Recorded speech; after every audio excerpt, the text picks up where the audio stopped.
Ces routes de terre rouge, Nicolas Quadio les connaît bien.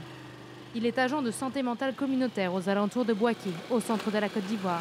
Je viens 2 fois par semaine. J'essaie de sensibiliser les familles à prendre conscience que l'autisme est un trouble de développement. Aujourd'hui, il apporte son expertise médicale à Divine, 7 ans, qui présente les symptômes du trouble du spectre de l'autisme. Dès ses débuts de marche, et là on a constaté un comportement différent. L'OMS estime qu'1% de la population en Côte d'Ivoire pourrait être affectée. Mais ce trouble du comportement reste méconnu, surtout en milieu rural. Ici, autisme rime souvent avec exclusion pour les parents et les enfants. En Côte d'Ivoire, c'est mal vu. Quand tu as un enfant comme ça, vraiment, c'est une honte pour la famille.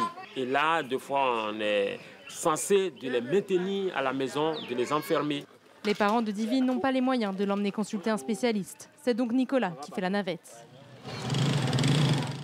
45 minutes de route pour arriver au seul centre médical qui s'occupe des enfants autistes dans la région. Madame Kouarn est la responsable. Elle fait partie de la première promotion d'orthophonistes en Côte d'Ivoire. Elle a été formée en 2022.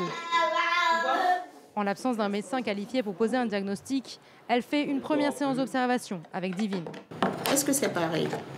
Avec seulement 5 pédopsychiatres pour plus de 11 millions d'enfants âgés de moins de 14 ans, le suivi des enfants autistes est quasi inexistant en Côte d'Ivoire. On n'a pas de financement, on n'a pas assez de personnel. Voilà, donc présentement, nous avons besoin d'un psychomotricien, d'un psychologue pour nous accompagner dans la prise en charge des enfants.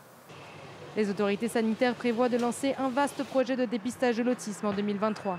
Mais à ce jour, il n'existe qu'un seul centre de soins publics et moins d'une dizaine de médecins formés à la prise en charge de l'autisme.